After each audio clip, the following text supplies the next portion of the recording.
Good morning to you. If you've got your Bibles with you this morning, be opening up to Psalm 1.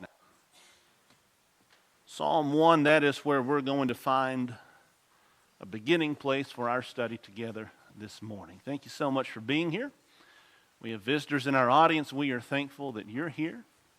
If you have any questions about anything that goes on in our service today, feel free to ask us after services. We'd love to do nothing more than to talk with you about who we are here, why we do the things that we do. But thank you so much for being here. And if you're in the area again tonight, we'll be back here at 5 o'clock, and we'd love to have you worship with us then. If I was to ask you to describe the good life, how would you describe it? Would it be the Aggies winning a national championship? Well, that'd be good for some. Might break Eddie Kuiper's heart. Might it be Texas Tech winning the national championship? There you go. But then Salyers is upset.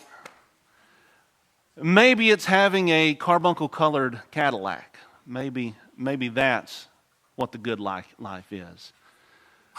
Maybe the good life is finally having that 7-figure bank account. Maybe that's the good life. Maybe the good life is something totally different. Maybe it's being able to walk up and down the steps without losing your breath. Maybe that would be the good life. Maybe the good life would be actually being able to walk up and down steps. Maybe the good life would be if you had someone going through that life with you. You know, there's a whole lot of different ways that we might answer this question, what is the good life? And some of the answers we might supply could be very, very biblically oriented, might be the way to say it. I think we recognize some of the other descriptors of the good life, while they might be somewhat meaningful to us. We might recognize really aren't anything to do with godliness. And it's just really what I want and what would be meaningful to me. I want us to take a little while this morning to talk about what God and His Word would reveal to us about what the good life actually is.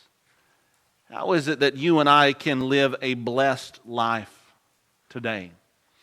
And maybe even more fundamental than that, what does it mean to live a blessed life?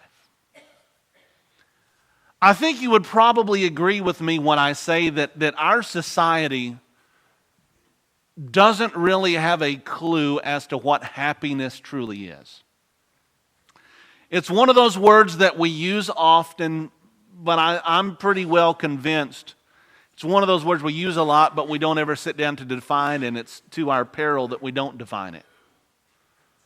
Because then we don't actually know what happiness is, and when we're not happy, surprise, surprise, we're not happy because we don't have a clue what happiness actually is. I want you to think with me about what the Psalms would say to us about the good life, about what the blessed life actually looks like. And it is in the Psalms that we find a lot about this. That really shouldn't surprise us. It's a book that is full of instruction and advice for how we live our lives. It's why it's classed there in our Old Testament in what are called the books of wisdom, right? Job, Psalms, Proverbs, Ecclesiastes, and Song of Solomon. All books that deal just with the very fundamental questions that we deal with in this life. And it's here in the wisdom literature, and particularly in the book of Psalms, that we see the various authors in Psalms being fond of this word, blessed. This is generally the way you will see it rendered in most standard and older translations. King James, New King James, American Standard, New American Standard. You're going to see this word blessed. I told you to look at Psalm 1. We'll be there in just a moment. Look at the 119th Psalm. Psalm 119. In Psalm 119 and verse 1, the psalmist simply says this: "How blessed are those whose way is blameless, who walk in the law of the Lord." This idea of being blessed. You see it again all the way back earlier in the book of Psalms, in Psalm 5 and in verse 2. In Psalm 5 and verse 2, or verse 12 rather, sorry. "For it is you who blesses the righteous man, O Lord. You surround him with favor as a shield." Or the very first verse in the book of Psalms: "How blessed is the man who does not walk in the counsel of the wicked, nor stand in the path of sinners, nor sit in the seat of the scornful." Over and over again, and all throughout the book of Psalms, we are confronted by this idea of being blessed and describing a life of blessing and describing particular people who display certain characteristics as being blessed. What does that mean? Sometimes more modern translations will simply render this word blessed happy. And I get why. And there are several times I'm not really going to have an issue with that, but there are a few times in the book of Psalms when we're talking about the good life and it's going to be rendered happy, and I'm going to struggle to understand that. And I think if we're just taking a bird's eye view and calling this word happy, I think we're missing something. I think we're missing more than something. I think we're missing a lot. And not understanding that, I think it's going to lead us to confusion, and it's going to lead us to the very place we don't want to be. If we're trying to find the blessed life, we're trying to find answers, right? We're trying to find something solid. We're trying to find something where we can plant our feet and say, I can stand here and not be moved and not be shaken, and I can be comfortable and I can move forward from here. But if we're just going to render this word happy, and number one, not define what happy is, and then number two, go into this with the idea of happy and then be confronted with some of these passages that don't speak to happiness, we're going to have a hard time finding a solid place where we can plant our feet and move forward from. So what we want to do this morning is dig into the Psalms, and we want to find out what the blessed life means and what the blessed life is. I am not a Hebrew scholar. I'm not a Greek scholar. Leon Goff says, I know a little Greek, and he runs a grocery store down the corner. I've always loved that. His delivery is perfect on that.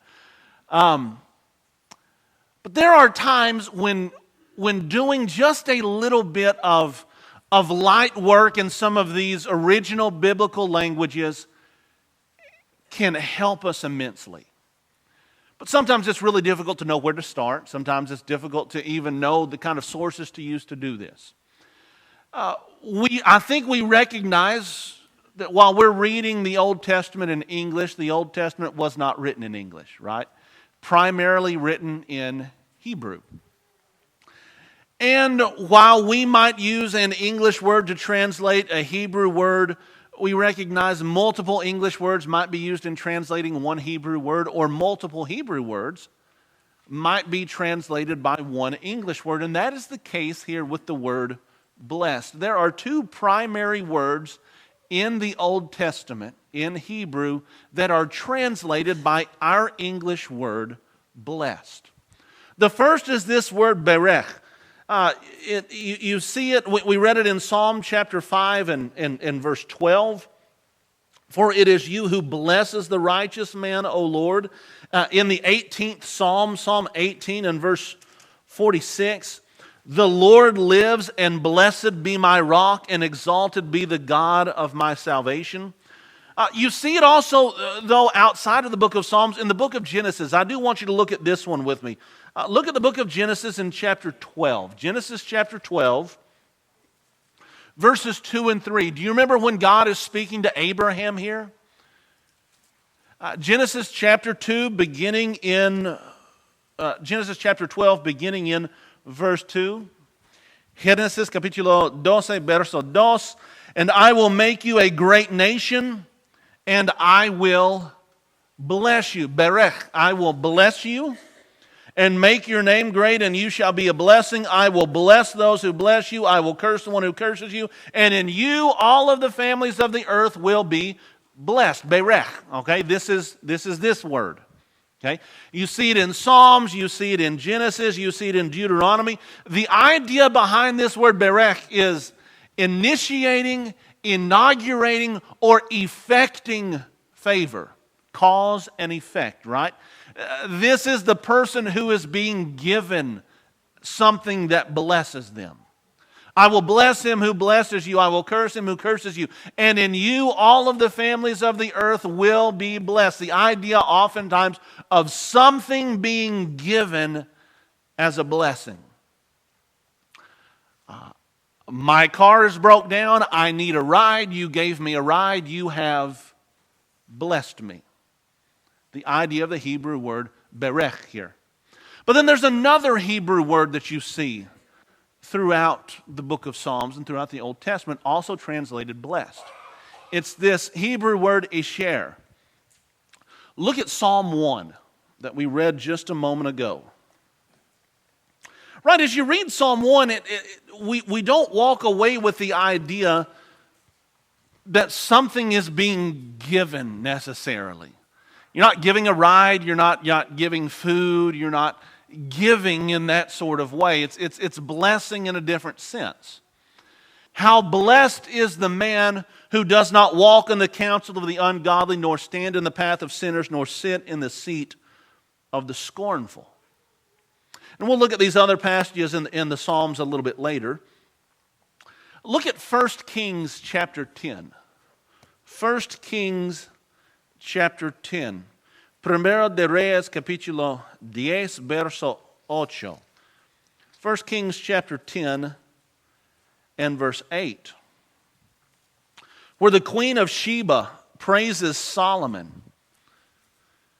She says, how blessed are your men, how blessed are these your servants who stand before you continually and hear your wisdom. The queen of Sheba isn't giving anything to these men, but she is saying that they are fortunate, right? It is a favorable lot that these men get to sit in Solomon's court and hear his wisdom and learn from him. You're beginning to see, I hope, a distinction between these two Hebrew words of Barek and Esher. The book of Ecclesiastes uses the word in the same way. Esher is more a description of a state. Whereas Barek is more active in giving something, Esher is more descriptive. Describing a state, particularly one of happiness or privilege or blessing. Being favored. Flourishing. These are the ideas that are bound up in this Hebrew word, Esher. And this Hebrew word, Esher, is the predominant word in the book of Psalms to describe human life.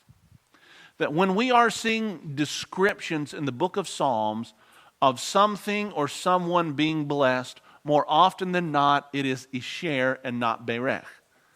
What that would tell us is we're not so much focused on giving and getting in the sense of blessing, as it is in the Psalms, we are seeing a description to us of what the good life is, of what a blessed life actually is, of what a favored life is.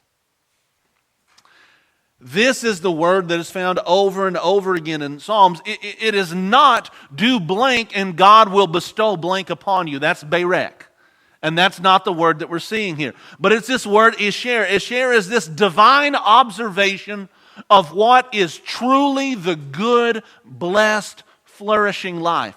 And so if we want to live that life, the good life, the blessed life, the flourishing life, from God's perspective, from the one who created us and created the world, if we want to live a good life in His sight, the book of Psalms lays out how to do that.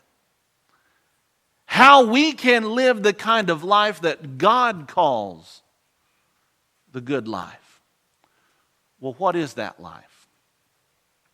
Well, what does the book of Psalms have to say?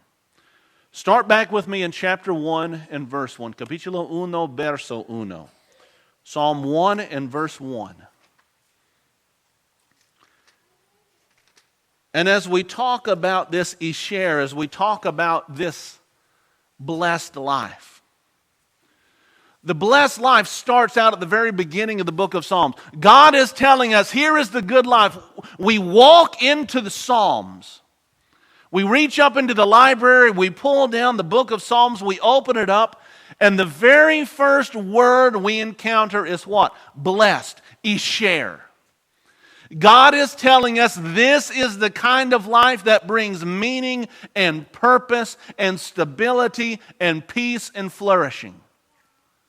Blessed is the man who what? Who does not walk in the counsel of the ungodly, nor stand in the path of sinners, nor sit in the seat of the scornful, but his delight is in the law of the Lord, and in that law he meditates day and night. Verse 3, he will be like a tree firmly planted by the rivers of water that yields fruit in its season, whose leaf does not wither, and whatever he does, it will prosper. The first picture we get of the good life is a person who listens to God's law. You see there, it's first defined in verse 1 in terms of what it is not. And as you read verse 1, you get a picture. You know, all sorts of different cultures have different poetry. Typically, our American poetry is based upon rhyme scheme and meter and similar sounds, right? The rain in Spain falls mainly in the plain, right? We like rhymes and we like quips like that. Hebrew poetry was not about rhyme scheme. Hebrew poetry often was about mental images and mental pictures. And you see that here. You see kind of a descent here. You see the way that sin grabs hold of someone and tears them down. First, the man is doing what in chapter 1 and verse 1? He is walking, and then he is what? Standing, and then he is what? Sitting. You see a process there, don't you? A process by which somebody is captivated by sin, surrounded by sin, and then overcome with sin. Blessed is the man who does not do that, David says. Blessed is the man who does not walk in the counsel of the ungodly, nor stand in the path of sinners, nor sit in the seat of the scornful. But the blessed man's delight is in what? Is in the law of the Lord. And in that law he meditates day and night. The very first thing we are confronted with in the book of Psalms in a positive way is that if we want to live a blessed life, we've got to know God and we've got to know His law and we've got to be involved with it. We've got to know God, we've got to know His law, and we've got to be involved with it. In that law, he meditates day and night. The good life is one that hears what God has to say and responds to it. We'll have more to say about that in a moment. But that's not all the good life is. The good life is a life that takes refuge in Jehovah. Look at the very next psalm, Psalm 2. Salmo 2, capítulo 12. Where this psalm, this messianic psalm, the psalm that looks forward to Jesus ends, do homage to the Son, that he not become angry and you perish in the way. For his wrath may soon be kindled. How blessed are all those who take refuge in him. You have this contrast here between destruction or refuge. And those separate from the Son, those separate from Jehovah, experience destruction. Those who are allied with the Son, those who have taken refuge in Jehovah, are blessed. Not that they're given something, that's not the point of this passage right here. But God says what? This is the life that has meaning and purpose and favor and significance. The good life is one that takes refuge in Jehovah. Look at Psalm 32. Salmo 32. y verso 1. Psalm 32 and verse 1. This great psalm that David writes after his confrontation with Nathan the prophet following his sin with Bathsheba. And as David introduces us to his feelings and the feelings of relief that he now feels, he introduces the psalm by talking to us in terms of blessing. The person who is blessed by God, the life that is blessed by God, the life that has God's favor, the life which God approves of. Psalm 32 and verse 1. How blessed is he whose transgression is forgiven, whose sin is covered. How blessed is the man to whom the Lord does not impute iniquity, and in whose spirit there is no deceit. What's the good life? Now maybe we're starting to see this in much more practical terms. The good life is a life that's been what? It's been forgiven. A life that has experienced forgiveness. A life that is not defined by the foolish choices of times past, but a life that is defined by its relationship with God and His mercy and His grace. How blessed, David says, is the man whose transgression is forgiven. God says, here's the good life. And isn't that a comforting thought to us? That God can look at us, even us who have sinned, and can still say to us, you know what, there's still a good life for you out here. That I don't lose my shot at the good life merely by the fact of having sinned. But that God's grace is sufficient enough, His mercy is boundless enough to forgive me, to wash me clean, and to still grant me the opportunity to live a life full of His favor. To those of us who have sinned in magnificent ways, who have sinned in ways that we will never forget, to know, though, that God has forgiven us and says, you can still live bountifully, you can still live plentifully, you can still live a life of favor. Doesn't that mean something? It does to those of us who have sinned. That means something. It meant something to David. We'll say more about that in a few moments. Look at Psalm 40.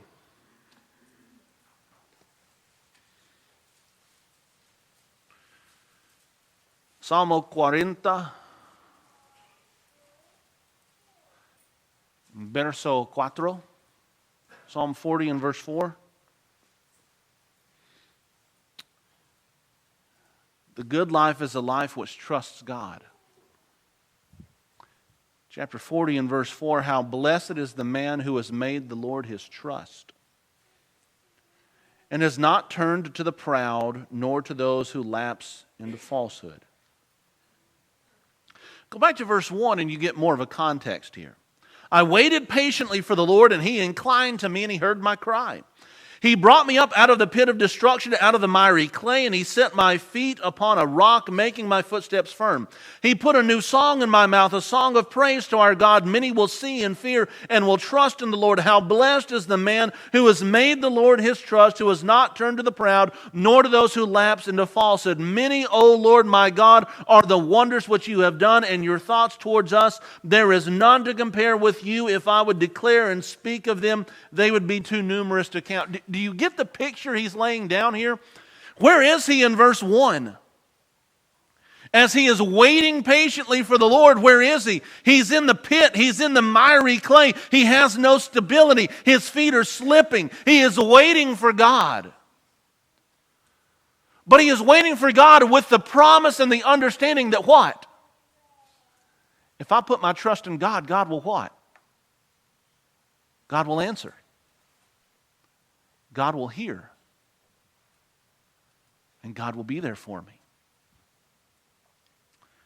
And so he says in verse 4, how blessed is the man who has made the Lord his trust, and has not turned to the proud, nor to those who lapse into falsehood. The life which trusts God is a life that is blessed, a life that is good. Look at Psalm 84. Psalm 84. Salmo 104. Psalm 84, verso 4, verse 4. The good life is a life that dwells with God. Psalm 84, going back to verse 1, one of the Psalms of the sons of Korah. How lovely are your dwelling places, O Lord of hosts. Verso 2, my soul longed and even yearned for the courts of the Lord. My heart and my flesh sing for the joy to the living God. The bird also has found a house, and the swallow a nest for herself, where she may lay her young. Even your altars, O Lord of hosts, my King and my God. Verse 4, how blessed are those who dwell in your house. They are ever praising you. The good life is a life that dwells with God. Notice in verse 4 what the life that dwells with God does. Praises Him. A life which praises Him, a life which praises God, a life that dwells with God. This is the good life. This is a flourishing life. This is a life of comfort and peace and stability. Look at Psalm 94.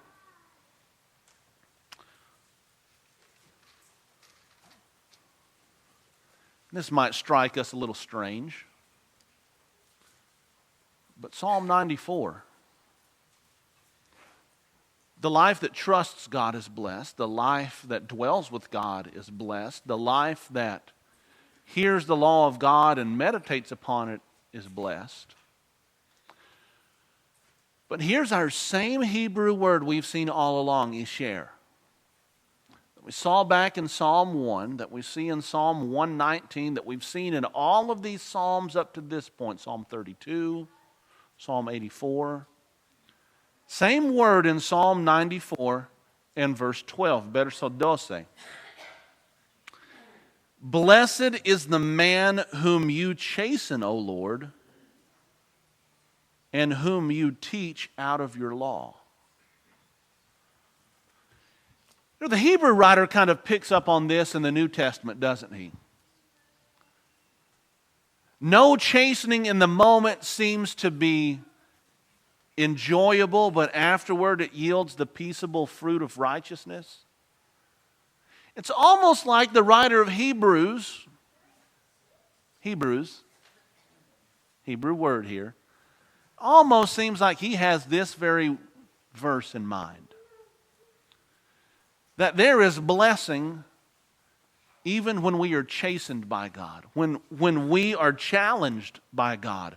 When God says what you're doing, how you're living, how you're behaving, what you're thinking isn't right. And here's where I need you to change. When He's correcting us. Now you tell me, is that happy?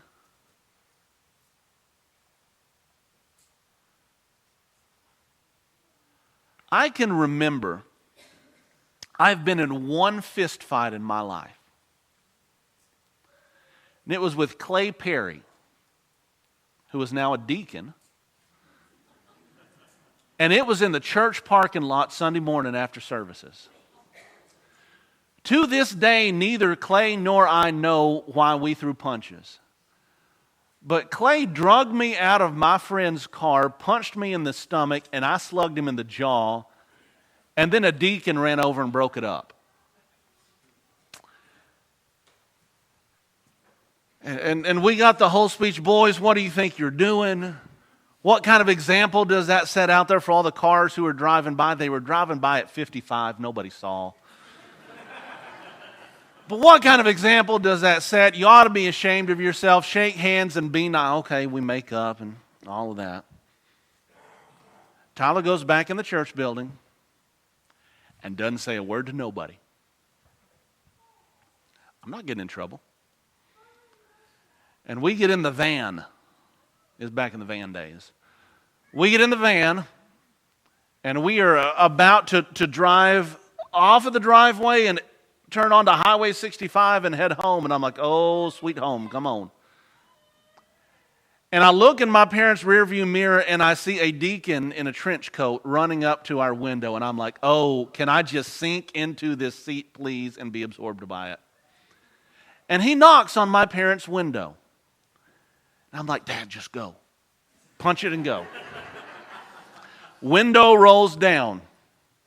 And he sticks his head in. Says, Kevin, I think you need to have a talk with Tyler about what happened in the parking lot this morning. Dad and I did more than talk about what happened in the parking lot. The Board of Education was applied to the seat of the scornful. And let me tell you, that wasn't fun, and it didn't make me happy. Chastening is not what we define as happy, based on any definition that we use in our culture today of what happiness is. And this is why I think it's an oversimplification to take this word Esher in the Old Testament and to just translate it happy. Because you're going to run up to passages like this where it doesn't make any sense whatsoever. It doesn't make us happy in the way that you and I use the word happy today. But do we find blessing in this? Oh, you better believe it.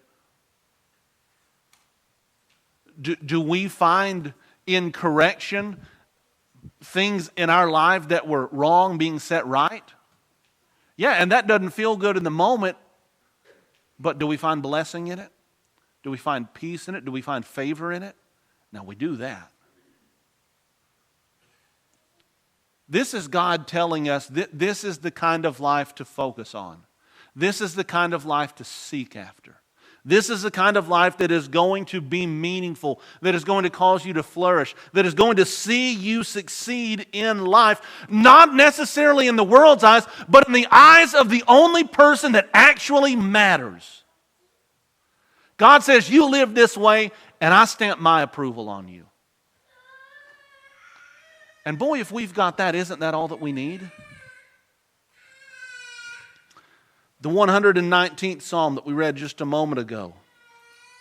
How blessed are those whose way is blameless, who walk in the way of the Lord. The life that is blameless is the good life. And blameless doesn't mean never accused of anything. It's more the idea of a life that is so upstanding that people look to you as one who is honorable and respectable. That's the idea behind blameless here. Living that kind of life is the one that has God's approval and the one that brings peace to our lives. Look at the 128th Psalm in verse 1. How blessed is everyone who fears the Lord, who walks in His way. The idea of fear, it's not the idea of being scared of God and running away from Him. It's an awful dread of displeasing Him. The life which looks to God and sees Him as being so magnificent, so important, so singular in our lives, that the one thing we don't want to do is to displease Him.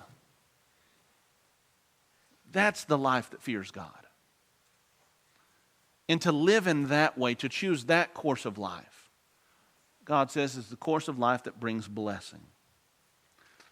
Look at Psalm 146 and verse 5. Psalm 146 and verse 5, in the midst of this psalm that praises God, verse 5, how blessed is he whose help is the God of Jacob, whose hope is in the Lord our God. The life that turns to God is the life that's blessed. This is where it's similar to Psalm 32 and the blessing of forgiveness. Some of us might look at our lives and see more than others. We lived a period of time, perhaps a long period of time, where we didn't know God, when we weren't serving Him, when we weren't living like we should. But at whatever age we turn to Him, whether it's 10, whether it's 15, whether it's 75 or 90, the life that turns to God is a life that's blessed. a life that is favored. So you step back and you look at this. And here's, if your eyesight is good, here's all the passages we ran through. And everything we know in the Psalms about the good life.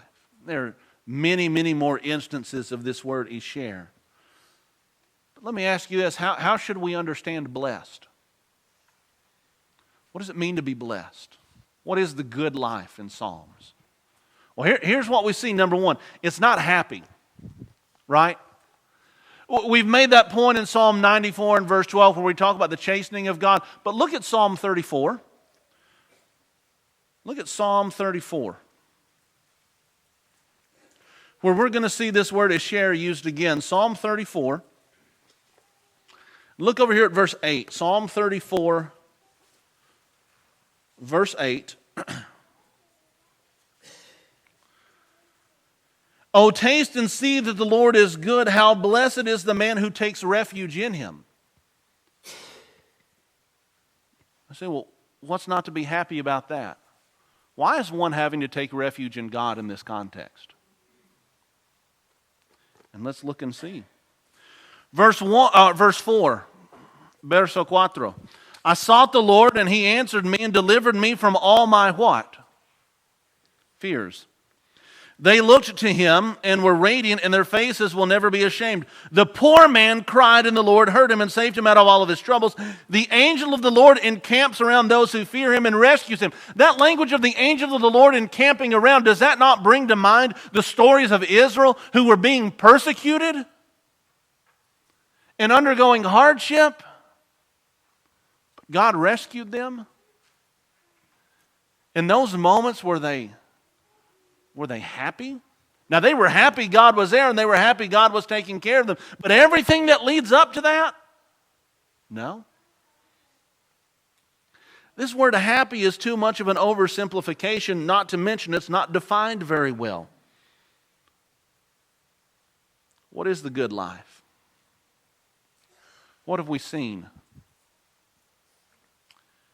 It's confident inner peace because of who God is and the favor that he shows. Go back to Psalm 1. We're going to look at just a couple of these as we wrap up. Look at Psalm 1. It's because God offers us belonging. The good life, the blessed life, is a life that has belonging. The blessed life is a life that listens to the Word of God, meditates on it, and does it. And when we do that, as you look at Psalm 1 and verse 3, what do we find? The blessed man will be like a tree firmly planted by the rivers of water that yields fruit in its season, whose leaf does not wither, and whatever he does, it will prosper. Contrast verse 4 with the wicked. The wicked are not so, but they are like the chaff which the wind drives away. We don't have a lot of chaff necessarily that we think of, the wheat being separated. But what we do have are tumbleweeds. And where do tumbleweeds go? Wherever the wind blows them. Just wherever the wind blows them, that's where they go. There's no stability there. There's no strength there. They are simply at the mercy of whatever wind comes along. Verse 5, the wicked will not stand in judgment, nor sinners in the assembly of the righteous. We have a place of belonging, don't we? The blessed man has a place of belonging. The wicked doesn't. Here's the blessed life. A life that has inner peace and belonging. But not only that, a life that has provision. We were in Psalm 34 just a moment ago. Look at the very next verse. Verse 9. Verse 8 is, oh, taste and see that the Lord is good. How blessed is the man who takes refuge in him. But verse 9, oh, fear the Lord, you his saints, for to those who fear him there is no want. God provides. God says, live this life, and I'll provide. Live this life and you'll experience provision. That makes it very similar to what Jesus says in the Sermon on the Mount, doesn't it? When Jesus says, look at the lilies of the field, look at the birds of the air, God is taking care of all of them. God's going to take care of you too. So don't worry about what you're going to eat, what you're going to wear, where you're going to stay. The Lord knows you need all of these things. But do this. Seek first the kingdom of God and His righteousness, and all of these things, food, clothing, shelter, will be added to you. The good life is a life that brings about provision. Provision from God. Now, provision doesn't mean what? Doesn't mean that Cadillac we were talking about earlier. Doesn't mean that 7-figure bank account. But it means what? We're taken care of. We're taken care of. But more than that, we've got the inner peace of God's approval. We've got pardon. Inner confidence of God's forgiveness. How blessed is the man whose transgression is forgiven. How blessed is the man to whom the Lord does not impute iniquity, David said. But look over here with me to Psalm 32. Listen to where David was. When I kept silent about my sin, my body wasted away. Through my groaning all day long, for day and night your hand was heavy upon me. My vitality was drained away as with the fever heat of summer. Well, we know about that, don't we? His vitality was gone. His energy was gone. But then he was forgiven. He was pardoned. He had the peace of God's fellowship, of God's blessing, of God's favor. There's the idea of satisfaction that is bound up in this. Confident inner peace because of God's favor and God's satisfaction. We can know that God approves. Psalm 65 and verse 4, how blessed is the one whom you choose and bring near to you to dwell in your courts. We will be satisfied with the goodness of your house, with your holy temple. The words of an old hymn. If I can hold to my Savior's hand, I'll be satisfied then. What are we looking for to satisfy us in this life? Because if it's about the cars, if it's about the bank accounts, if it's about all of that stuff, what happens when all of that stuff goes away? What happens when it's gone? What happens if we wake up one morning, stock market crashes, and all of that stuff that we had is gone? You know what that doesn't touch? It doesn't touch the blessed life. Doesn't touch what God tells us is the blessed life. God gives us satisfaction. And He gives us destination. Look at Psalm 84. Psalm 84 and verse 5.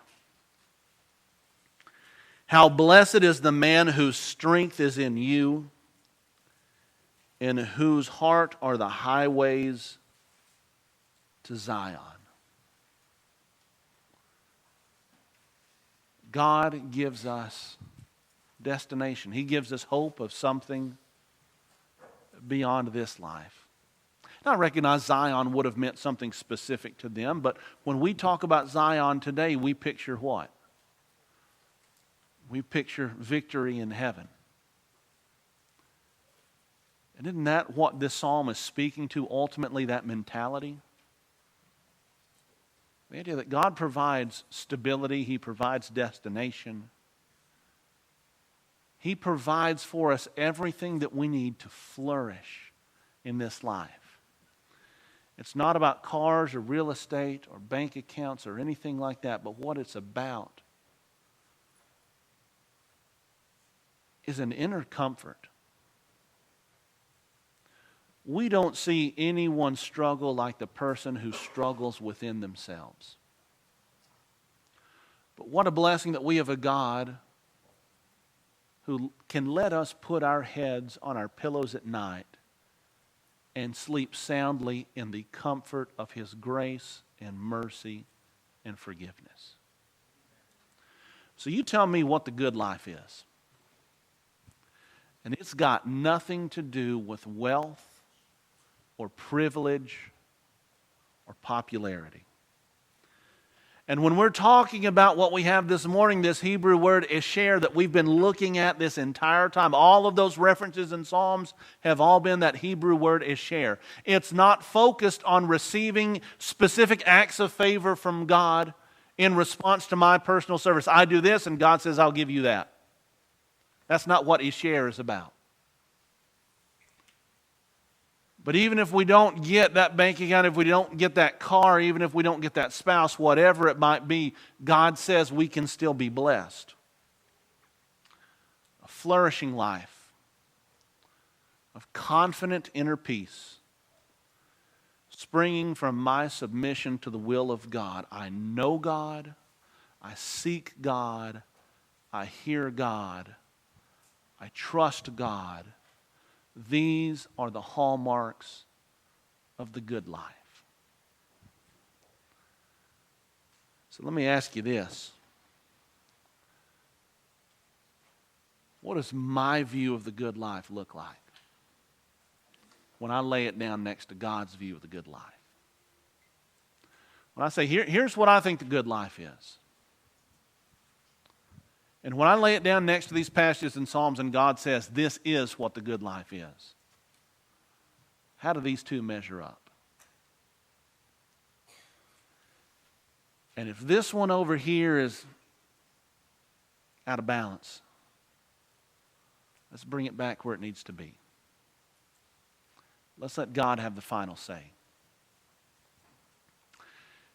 Can I show you one other thing as we wrap up? Edward, you asking why I had you read from Matthew 5 yet? Because I didn't change my sermon this time, right? Look at Matthew 5 and verse 3.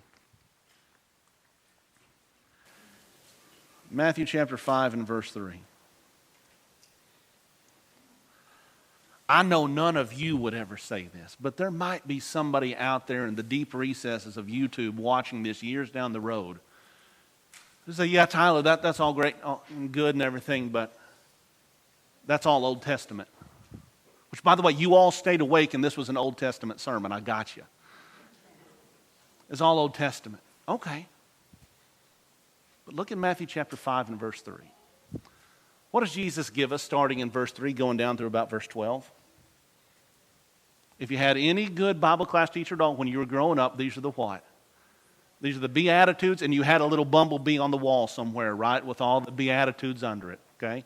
The Beatitudes, which start with what? Blessed. The Greek word, because New Testament is Greek, the Greek word here is makarios. And when you go into the Septuagint, which is the Greek translation of the Old Testament scriptures, and you go to Psalm 1 and verse 1, which in the Hebrew is Esher, that word blessed, guess what it is in the Septuagint? Makarios. That is, there's a connection here. When we're reading the Beatitudes here in Matthew 5, blessed are the peacemakers, blessed are the merciful, blessed are those who mourn. It's not saying you do this and God's going to give you something. That's not the point. It's Esher. God's telling us what? Those Beatitudes, God says this is the good life. This is the life that has my favor. This is the life that has my blessing. This is the life of peace, of stability.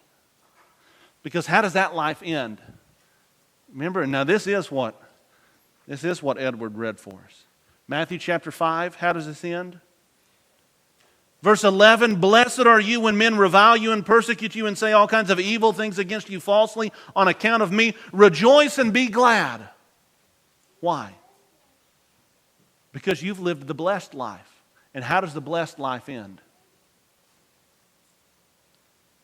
For great is your reward in heaven. For so they prosecuted the prophets who were before you. Where does the blessed life end?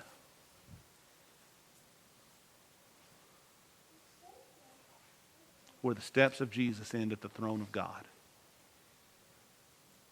The blessed life ends in heaven. That's why God can call it the blessed life. It's not the promise of wealth and riches and prestige here in this life, but it's a life that God promises yields everlasting reward. If you look at your life this morning and you haven't been living that life, but you want to change, we want to help you make that change. Maybe you look at your life, you haven't been following Jesus like you should, and you need to change, you need to come back to Him. We want to pray with you and pray for you and encourage you. Maybe you look at your life and you've never put on Jesus in the first place. Maybe you've never met Him in the waters of baptism and raised to walk a new life. If you haven't done that, we've got water right back here, and we can help you make that first step in your relationship with God this morning. If we can help you respond to the gospel in any way, would you let us know by coming while we stand and while we sing?